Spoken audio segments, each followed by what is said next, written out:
9월 책이 있는 글터는 산문이 어울리는 계절을 맞아 그리움처럼 스며드는 산문들, 지친 삶을 위로하는 풍경에 자리 잡은 문장들을 골라두었습니다. 지하 주제 코너를 찾아주시면 이런 책들을 만나보실 수 있습니다. 오늘 고른 책들도 우리의 삶을 위로하는 풍경이 되었으면 하는 바람으로 준비했습니다. 사랑을 잃어도 삶은 멈추지 않는다는 것, 우리는 그 속에서 어떻게든 살아내야 한다는 것이 절망보다는 희망의 간절함이기를 바랍니다. 첫 번째 도서는 다음 생엔 무조건 엄마 편입니다. 다음 생엔 무조건 엄마 편은 저자가 82세에 스스로 생을 마감한 어머니를 애도하며 쓴 기록입니다.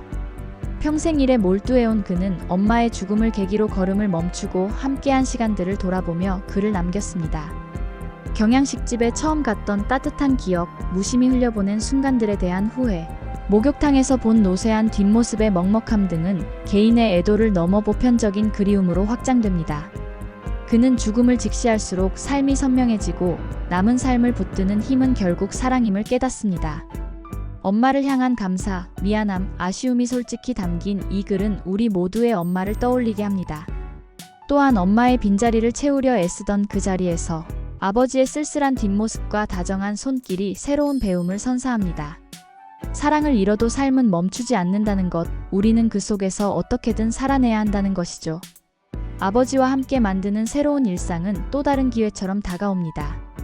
엄마가 남긴 사랑을 아버지와 함께 이어나가는 그 과정 속에서 저자는 진정한 감사를 느낍니다. 저자는 잃고 나서야 비로소 보이는 것들, 그럼에도 불구하고 계속되는 삶의 조각들을 기록하기 시작했습니다. 이제는 늦지 않았음을, 여전히 사랑할 수 있고 감사할 수 있음의 고백입니다. 결국 이 이야기는 단순히 엄마의 죽음을 기록한 것이 아니라 상실 속에서의 용기와 치유를 향한 기록입니다. 엄마와의 이별 후 아버지와의 일상에서 저자는 다시 피어나는 삶의 온기를 느꼈고 그것을 세상에 전하고 싶었다고 말합니다. 이 기록을 통해 많은 이들이 자신만의 상실을 극복하며 다시 살아갈 힘을 얻기를 바라면서요. 두 번째 도서는 어떤 마음은 설명되지 않는다입니다. 나는 정신과 의사이자 우울증 환자입니다. 나의 이야기는 자살 다리에서 시작되었습니다.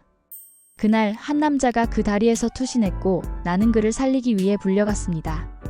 다리 어느 쪽에서 뛰어내렸나요? 피곤에 절어 무심코 던진.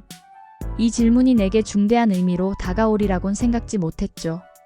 몇 분 후 그 남자가 내 환자였다는 사실을 알게 되면서 나는 깊은 자괴감과 무력감에 휩싸였습니다. 정신과 의사로서 시작한 나의 삶은 결국 그날 이후 내게 또 다른 의미를 부여하게 되었습니다. 우울증이라는 낯선 친구가 찾아왔고 나는 이제 환자로서도 그 세계를 보게 되었죠.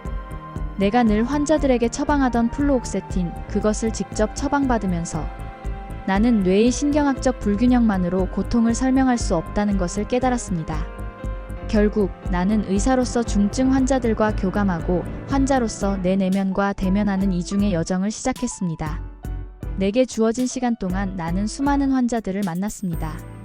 그들의 고통과 이야기는 내게 많은 것을 가르쳐 주었습니다. 페이지라는 한 여자는 특히 기억에 남습니다. 그녀의 팔뚝에 새겨진 아빠라는 문신은 그녀의 복잡한 가족사와 상처를 드러냈습니다. 학대받던 과거를 떠올리면서도 아버지를 사랑하던 그녀를 바라보며 나는 가족이라는 복잡하고도 비극적인 유대를 떠올렸습니다. 이 병동에서의 경험은 나에게 인간사의 다양한 감정을 보여주었습니다. 실패와 성공, 절망과 희망이 뒤섞인 그 속에서 나는 우리가 흔히 정상이라고 부르는 것이 얼마나 불명확하고 흐릿한 경계를 지니고 있는지를 배웠습니다. 겉으로는 냉철해 보이는 의사의 책상 앞에서도 진짜 인간의 마음은 가려진 채로 복잡한 감정을 품고 있습니다. 내 이야기는 단지 나 개인의 것이 아닙니다. 이는 상처를 가진 모든 이들을 위해 쓰여진 기록입니다. 멀리서 보면 희극, 가까이서 보면 비극이라는 말처럼 나는 이 묘한 감정들의 무대를 통해 현대의 정신의학이 담아내지 못하는 인간의 마음을 탐구하고자 했습니다.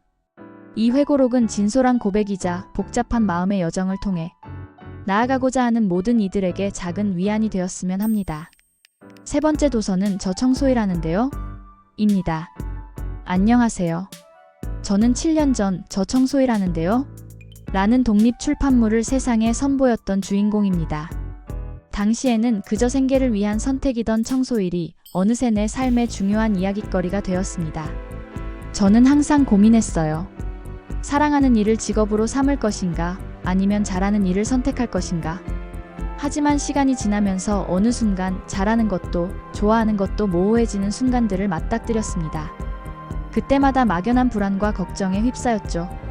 그래서 저는 자신을 채찍질하는 대신 용감하게 마음을 열기로 했습니다. 할 수 없다는 생각을 버리고 가능성을 조금씩 더 믿기로요. 청소일이라는 직업에 대해 세상의 편견과 나 자신 안의 편견을 극복하는 과정은 쉽지 않았습니다. 처음에는 엄마가 창피해하면 어쩌지? 라는 불안에 움츠러들기도 했죠. 하지만 그것이 세상의 시선 때문인지 스스로의 불안 때문인지 고찰하면서 진정으로 원하는 것이 무엇인지를 찾아가기로 결심했습니다. 청소일과 함께 그림을 그리고 책을 만드는 일, 그 사이에서 균형을 잡으며 나만의 길을 쓰기 시작했어요. 중학교 진로와 직업 교과서에도 실린 이 책은 많은 젊은이들이 직업에 대한 편견을 깨는 데 도움을 주며 그들이 자기만의 길을 찾아가는 데 작은 촉매제가 되었다고 들었습니다.